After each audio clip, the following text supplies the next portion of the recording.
अस्सलाम वालेकुम, मैं हूं फराज साक और आप देख रहे हैं मेरा यूट्यूब चैनल वेलनेस बाय फरा। स्किज़ोफ्रेनिया की एटियोलॉजी या काजेज़ के ऊपर आज हम बात करते हैं। स्किज़ोफ्रेनिया हाईली जेनेटिकली डिटरमिन्ड है, यानी जीन्स के अंदर जो बीमारी है ये रन करती है फैमिलीज़ में। तो from the parents are and sister ये पास ऑन होती है नेक्स्ट जनरेशन की तरफ। और ये चीज़ हमें समझ आई जो बिहेवियर जेनेटिक रिसर्च प्रोजेक्ट्स हैं वहाँ से ये इन्फॉर्मेशन मिली, जिसमें फैमिली स्टडीज़ और एडेप्टेशन स्टडी मेथड्स इस्तेमाल किए गए थे। जो पहला हमारा पॉइंट है उसको हम देखते हैं। फैमिली स्टडीज़ क्या कहती हैं इस हवाले से। आम पॉपुलेशन में स्किज़ोफ्रेनिया का रिस्क लेस देन 1% है, यानी 1% से भी कम है। लेकिन जो relatives of patients with schizophrenia हैं उनमें ये रिस्क बहुत बढ़ जाता है। और ये स्टडीज़ 1996 में कंडक्ट की गई थी। रिसर्चर के नेम याद रखने हमारे लिए ज़रूरी नहीं है। The data gathered bye family method thus support that schizophrenia can be transmitted genetically. ये हमारे पास एक लाइन है जो इंपॉर्टेंट है। और किस तरह से फैमिलीज़ में रन होती है, यहाँ पर हमारे पास ये चार्ट है। ये आपने ज़ुबानी याद करना है और आपने ज़रूर इसको ऐड करना है पेपर करते हुए। मियाँ और बीवी के बीच में 1% यानी जनरल पॉपुलेशन, अगर वो आपस में रिश्तेदार नहीं है। ग्रैंड चिल्ड्रन पोतों में 2.8, भांजे भतीजे यानी सेकंड डिग्री रिलेटिव्स में है ना ये एक तरह से। तो ये देखें एक तरह से डबल हो जाता है। फिर अपने बच्चों में स्किज़ोफ्रेनिक पेरेंट्स के बच्चों में ये 9.35। और सिबलिंग्स के एक बहन को है या भाई को हुआ है तो नेक्स्ट अगर कोई नई बर्थ भी होती है तो उसको भी चांसेस है 7.3%। डाइजाइगोटिक ट्विन, डीजी का मतलब है डाइजाइगोटिक, यानी ऐसे बच्चे जिनमें एक बहन और एक भाई है तो वो टू डिफरेंट एग से अलग अलग फर्टिलाइज हुए हैं, इनमें 12% होता है, क्योंकि स्टिल उनमें जेनेटिक डाटा सिमिलर नहीं होता, हाईली सिमिलर नहीं होता। लेकिन मोनोजाइगोटिक ट्विन वो होता है जिसमें एक ही एग टू में डिवाइड हुआ है, इसमें दोनों बहनें होती हैं या दोनों भाई होते हैं। ये 44% पे चला जाता है, यानी एक मोनोजाइगोटिक ट्विन को स्किज़ोफ्रेनिया हुआ है तो दूसरे को चाहे हमने किसी दूसरे इन्वायरमेंट में क्यों नहीं छोड़ दिया, उसको भी स्किज़ोफ्रेनिया होने का चांस तकरीबन 44% होता है। तो यहाँ से हमें अंदाज़ा होता है कि किस हद तक ये जेनेटिकली डिटरमिन्ड है। उसके बाद हमारे पास ट्विन स्टडीज़ हैं। ट्विन स्टडीज़ अब ये एक्सक्लूसिवली इनके ऊपर हम बात करते हैं कि स्टिल मोनोजाइगोटिक और डाइजाइगोटिक होने की वजह से ही ये डबल हो रहा है प्रोपोर्शन। अब ट्विन स्टडीज़ में ये देखेंगे कि जो मोनोजाइगोटिक ट्विन्स हैं ये जेनेटिकली आइडेंटिकल होते हैं, तो इसका मतलब है कि इनमें ये चांस बहुत ज़्यादा हैं। तो क्लेवर एनालिसिस सपोर्ट है genetic interpretation of high concordance rate. आगे आप इसको थोड़ा सा रीड कर लें। हमने बताना यही है कि फैमिली स्टडीज़ में बेसिकली ये जो पैटर्न है ये रन करता है, और ट्विन स्टडीज़ में हमें जो ये पैटर्न है ये इंक्रीज़ होता हुआ नज़र आता है। अब है एडेप्टेशन स्टडीज़, यानी वो बच्चे मसलन अब यहाँ पे आते हैं। ये तो मोनोजाइगोटिक और डाइजाइगोटिक की ये ट्विन स्टडीज़ हैं, जिससे पता चला कि मोनोजाइगोटिक ट्विन्स में स्किज़ोफ्रेनिया ज़्यादा है। अब हमें ये पता चला कि वो पेरेंट्स जिनको स्किज़ोफ्रेनिया था उनके बच्चे अगर दूसरे इन्वायरमेंट में छोड़े जाएँ तो क्या होता है। इस हवाले से ये हमारे पास फैमिली स्टडीज़ हैं, एडेप्टेशन स्टडीज़ हैं।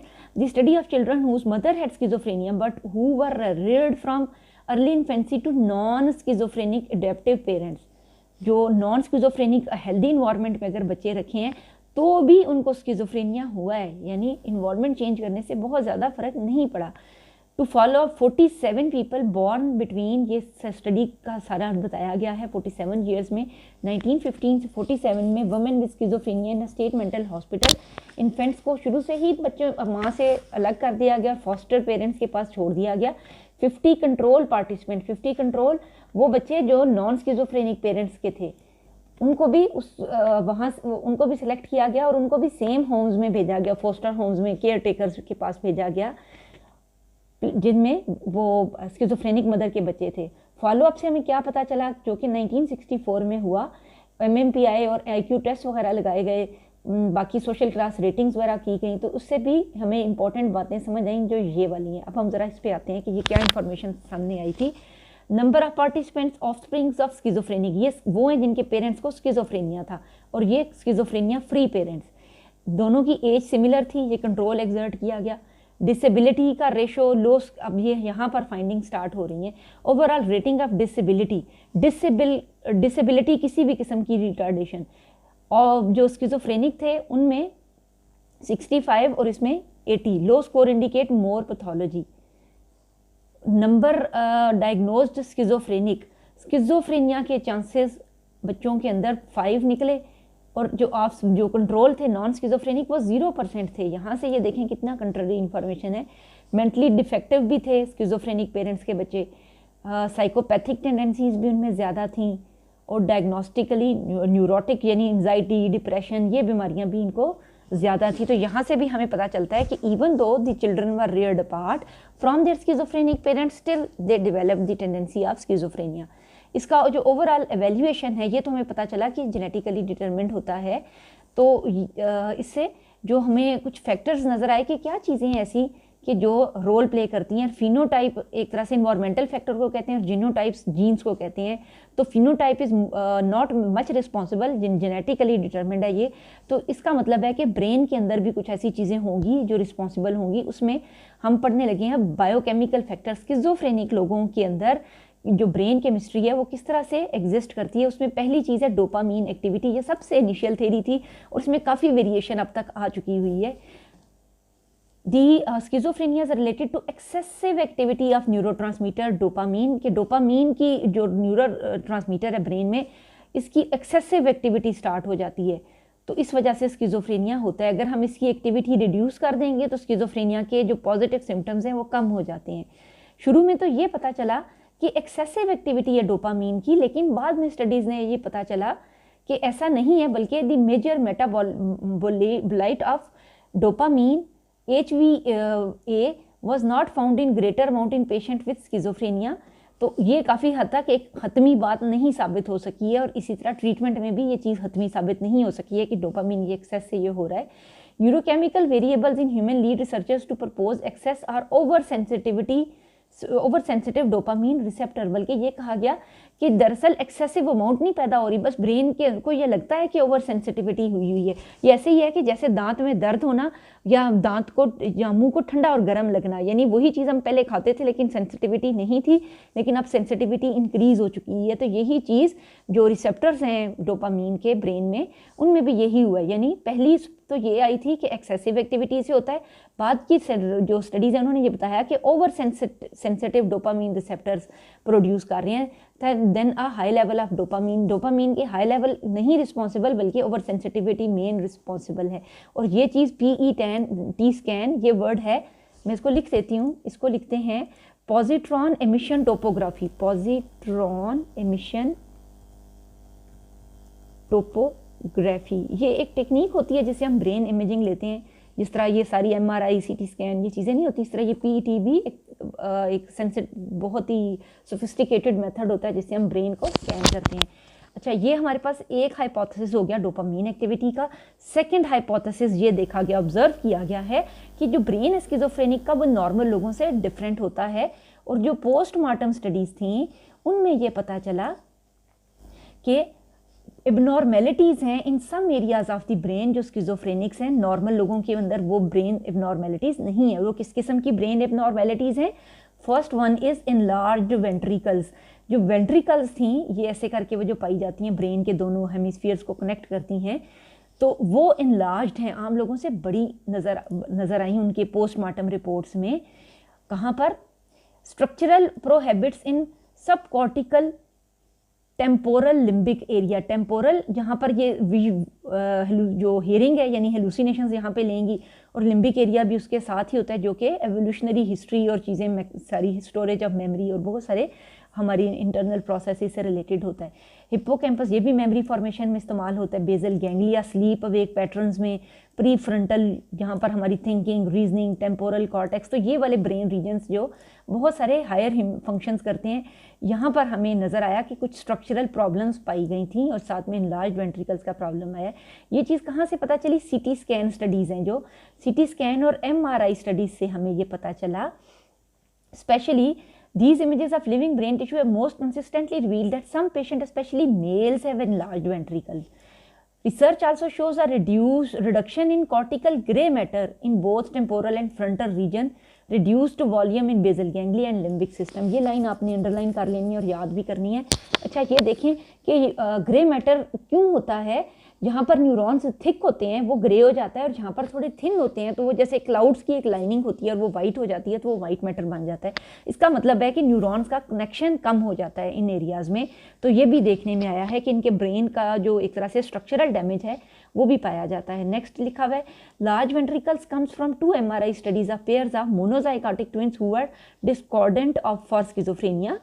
दी ill twin had larger ventricle. अच्छा, एक जो स्टडी थी जिसमें मोनोजाइगोटिक ट्विन्स थे और एक के अंदर हाई सिम्टम्स अपीयर हो चुके हुए थे स्किज़ोफ्रेनिया के, ये पता चला कि उसकी वेंट्रिकल्स ज़्यादा इनलार्ज हैं as compare to the other जो था ट्विन था। Could be identified by simple visual inspection, और ये इतना क्लियर था कि विजुअल इंस्पेक्शन से ही ये नज़र आ गया।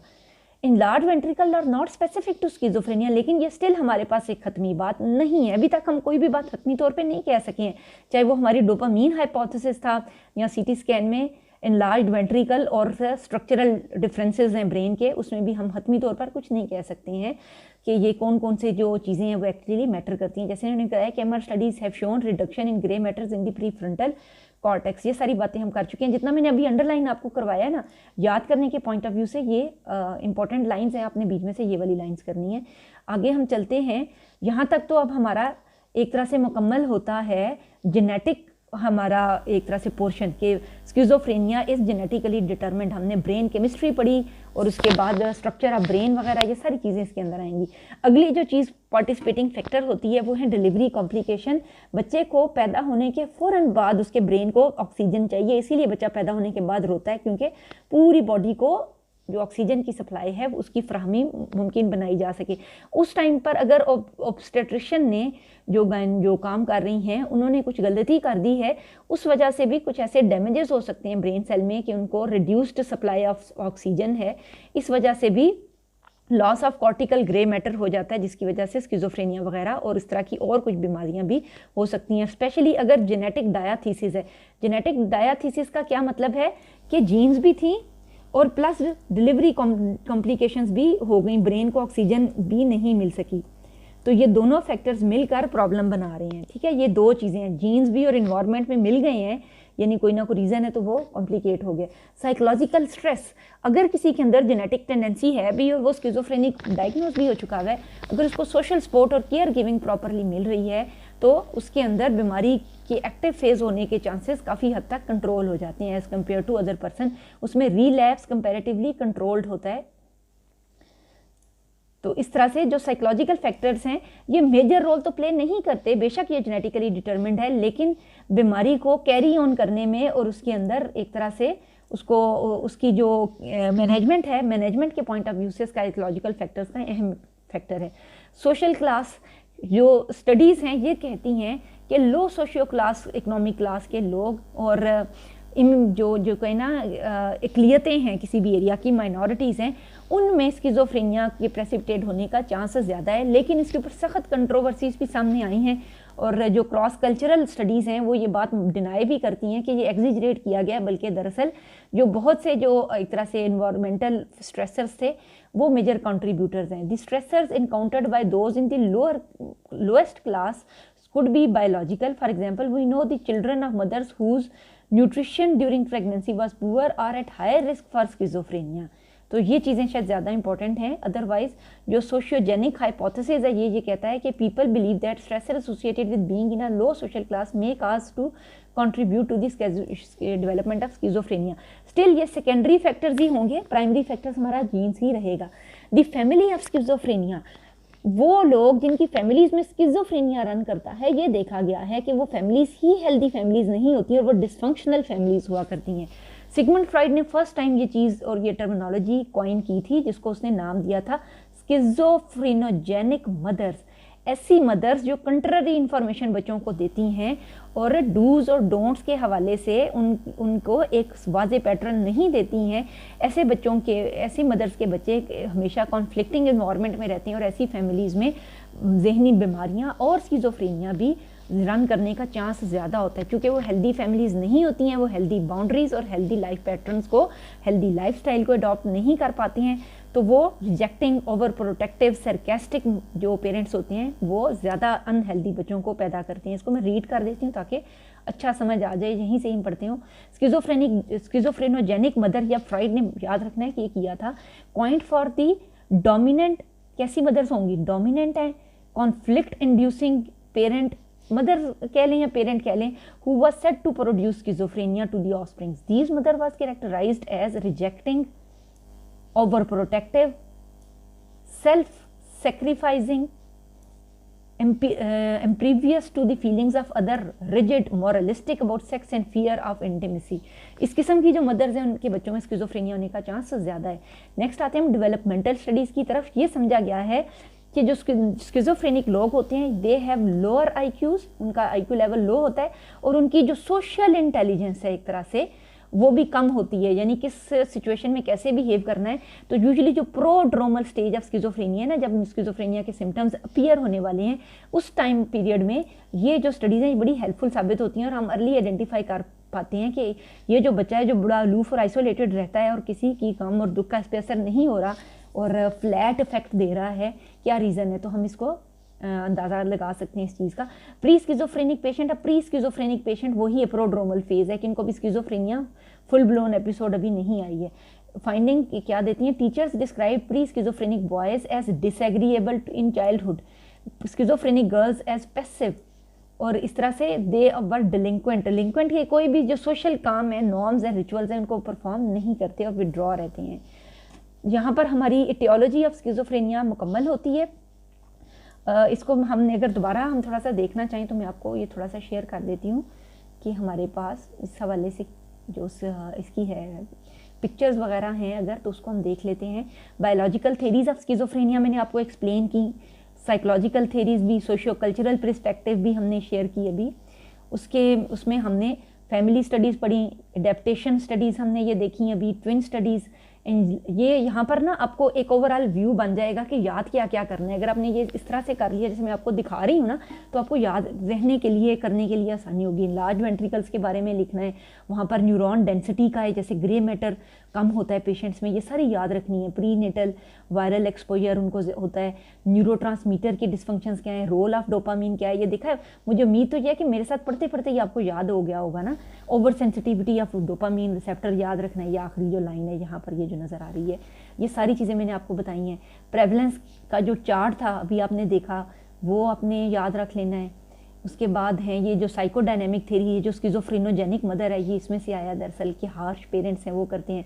बिहेवियरल थेरीज बहुत मेजर रोल नहीं प्ले करती, लेकिन ये लाइन आप ऐड कर सकते हैं, स्पेशली अगर आप बीएस कर रहे हो और आपने और डिटेल से एटियोलॉजी लिखनी है तो ऑपरेंट कंडीशनिंग ऑफ रेनफोर्समेंट वाली प्रिंसिपल्स थे ना जो, वो आप ऐड कर सकते हो साथ में।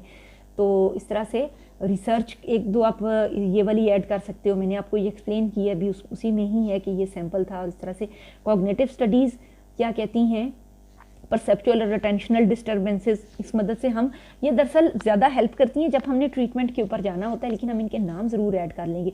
सोशियो कल्चरल पर्सपेक्टिव बहुत इंपॉर्टेंट है, ये भी अभी हमने पढ़ी कि वो ये समझते हैं, अमेरिका में स्टडीज़ हुई हैं तो वो कहते हैं कि एथनिक ब्लैक्स अफ्रीकन जो होते हैं उनमें ज़्यादा है, माइनॉरिटीज़ में ज़्यादा है, लो सोशियो इकोनॉमिक क्लासेज में ज़्यादा है। तो ये सारी बातें उन्होंने की। Damaging parent child and family interaction, family communication theories, communication deviance, double bind theory और एक्सप्रेस्ड इमोशन, स्ट्रेस इंक्रीज़ कर देती है। ये सारी बातें हम डिटेल से एक दफ़ा पढ़ चुके हैं और ये आपकी आउटलाइन के लिए इंपॉर्टेंट है कि अगर आपने लिखनी है एटियोलॉजी और अच्छी सी लिखनी है, पूरे नंबर लेने हैं, तो आप ये वाली जो स्लाइड्स हैं आप ये थोड़ी सी देख लें कि ये किस तरह से बनी हुई है। ये वो सोशल क्लास का चार्ट है, अपर क्लास में 0.4% है, लोअर क्लास में 1.9% पर ये चला जाता है, तो काफ़ी ज़्यादा हो जाता है। लेकिन ये स्टडीज़ स्टिल जो हैं ये अमेरिका की स्टडीज़ हैं जो ये कहती हैं कि लोअर मिडिल क्लास फैमिलीज़ में, लोअर क्लास फैमिलीज़ में स्किज़ोफ्रेनिया ज़्यादा होता है। समरी हमारी क्या है कि बायोलॉजिकल थेरीज जेनेटिकली डिटरमिनेट करते हैं इसको। उसके अलावा हमें नर्वस सिस्टम में हमने देखा कि स्ट्रक्चरल डैमेज आए हैं। न्यूरो साइंटिस्ट कोई न्यूरोकेमिकल्स के ऊपर बात करते हैं, डोपामीन रिसेप्टर्स के ऊपर बात करते हैं। इसके बाद हम आते हैं इसकी थेरेप्यूटिक अप्रोचेस की तरफ। हमारी एटियोलॉजी कंप्रीहेंसिवली मुकम्मल होती है। थेरेपीज़ में चूँकि ये जेनेटिकली डिटरमिन्ड है तो हमने इसकी मैनेजमेंट के ऊपर आना है और ड्रग्स दी जाती हैं। इसके अलावा जो एक तरह से वो जो जिसको हम पहले कहा करते थे ना बिजली के झटके, वो भी बड़ा एक इलाज होता है। एक certain intensity electric field enter की जाती है ब्रेन में, ताकि जो ब्रेन एक्टिविटी है, इलेक्ट्रिकल कंडक्शन है हमारे ब्रेन का, वो इम्प्रूव हो सके पेशेंट्स का, तो वो भी काफ़ी हद तक कामयाब रहे हैं। अब आकर थोड़े से कम हो गई हैं वो चीज़ें, लेकिन अभी भी वो मेजर ट्रीटमेंट कंसिडर होता है। तो यहाँ पर हमारे पास क्या ट्रीटमेंट आया है, surgical procedure that destroy the tracts connecting the frontal lobe to lower center of the brain. इसने शुरू में ये कहा कि मुझे बहुत सक्सेस मिली है और मैंने जो पेशेंट डल और लिस्टलेस हैं और उनकी कॉग्निटिव कैपेसिटीज़ नहीं है वो रिस्टोर हुई हैं, लेकिन स्टिल इसके ऊपर अभी काफ़ी काम होने वाला है साइको सर्जरी के ऊपर। ये एक नई स्टडीज़ हैं, अभी तक इनके ऊपर हमें ग्राउंड ब्रेकिंग नहीं मिला कुछ भी ट्रीटमेंट में कि सर्जिकली हम इम्प्रूव कर सकें ब्रेन स्ट्रक्चर्स को। ड्रग थेरेपीज़ में हम जो न्यूरोट्रांसमीटर्स हैं उनको बैलेंस रखने की कोशिश करेंगे। जिस तरह हमें पता चला कि सेंसिटिविटी ऑफ डोपामाइन रिसेप्टर ये प्रोड्यूस कर रहा है, तो हम उसकी सेंसिटिविटी को कम करने के लिए ड्रग देंगे। अक्सर जब डोपामाइन को कंट्रोल करने के लिए दवाई दी जाती है और वो लोअर डाउन हो जाती है एक्टिविटी, तो पार्किंसंस की डिजीज़ हो जाती है जो डिक्रीज इन डोपामाइन एक्टिविटी की वजह से होती है। तो इस तरह से वो भी अलग से एक बीमारी है। सोशल स्किल्स ट्रेनिंग क्योंकि मैनेजमेंट से रिलेटेड है, इस तरह हम उसके केयर गिवर्स को और पेशेंट को कुछ चीज़ें और टेक्निक से सिखाते हैं जिसकी मदद से हम उसको अच्छे तरीके से खाना अगर एकदम से हेलुसिनेशंस आए, how to stay connected, how to मतलब उसको बीमारी के बारे में साइको एजुकेट करना, ये सारी चीज़ें सिखाई जाती हैं। इस तरह कॉग्निटिव बिहेवियरल थेरेपीज़ उसको जानने की कोशिश की जाती है, जिस तरह से कि कुछ आर्टिस्ट हैं जो ड्राइंग्स बनाएंगे, उसके अलावा हम उनको उनकी ब्रेन स्ट्रक्चरिंग के हवाले से कोई इन्फॉर्मेशन दे सकते हैं। लेकिन स्टिल जो प्रैक्टिकली हमने देखा है वो ये है कि कॉग्निटिव बिहेवियर थेरेपी कुछ बहुत ज़्यादा हेल्पफुल साबित नहीं होती है। और इसमें हमने antipsychotic drugs, psycho social approaches, family programs जिसमें साइको एजुकेशन है, कम्युनिटी सपोर्ट, लोगों को अवेयर किया जाए बीमारी के बारे में, कंबाइंड ट्रीटमेंट अप्रोचेस के सबको मिलाकर इस्तेमाल किया जाए, ये सारी हम देते हैं। ये कुछ एंटीसाइकोटिक मेडिकेशन है, ड्रग्स के ये जो डॉक्टर्स हैं उनकी मर्जी पूछे बगैर कोई भी दवाई नहीं दे सकते हैं, जस्ट फॉर इन्फॉर्मेशन, और आपने याद नहीं करनी है। ये सारी मुख्तलिफ दवाइयाँ ये हमारे यूज़ होती हैं, सिर्फ इनके नेम्स हमें एज अ साइकोलॉजिस्ट पता होने चाहिए, क्योंकि कोई पर्सन पेशेंट आया और वो दिखा रहा है हमें, तो हमें थोड़ा सा पता हो कि ये किस चीज़ की दवाई है, otherwise we can not recommend a medicine. उसके बाद ये ओवरऑल इसका मैनेजमेंट प्लान है हमारे पास।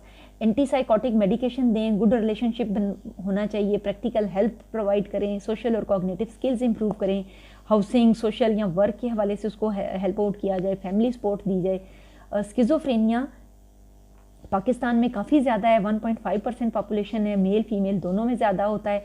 15 to 40 ईयर्स की एज में ये प्रेसिपिटेट हो जाता है। पैरानॉइड सबसे कॉमन है और 6% सुसाइड कमिट कर लेते हैं। इसके बाद ये है कि पेशेंट जिनको स्किज़ोफ्रेनिया है वो कभी भी साइकाइट्रिस्ट के पास नहीं आते हैं, क्योंकि 70% तो जाकर आमलों और ज्योतियों के पास जाते रहते हैं और फेथ हीलर्स के पास जाते रहते हैं। हमारे पास कुछ इसके अलावा स्टडीज़ हैं जिन इस हवाले से अगर आपने ऐड करनी है तो आप ये वाली स्टडीज़ भी ऐड कर सकते हैं। और अगर आपने जो अपने कोर्स वर्क बहुत ज़्यादा नहीं है तो आप यहीं पर इसको एक तरह से ख़त्म भी कर सकते हैं। मिलते हैं अगले क्लिप में। यहाँ पर हमारा स्किज़ोफ्रेनिया का चैप्टर मुकम्मल होता है, जिसमें हमने इसको कम्प्रीहेंसिवली मुकम्मल तरीके से हमने ये सारा पढ़ लिया है। मिलते हैं अगले क्लिप में। मेरे चैनल को लाइक और सब्सक्राइब कीजिएगा। किसी ने कुछ भी पूछना हो आप मुझे कमेंट सेक्शन में अप्रोच कर सकते हैं। बहुत शुक्रिया। अल्लाह हाफिज़।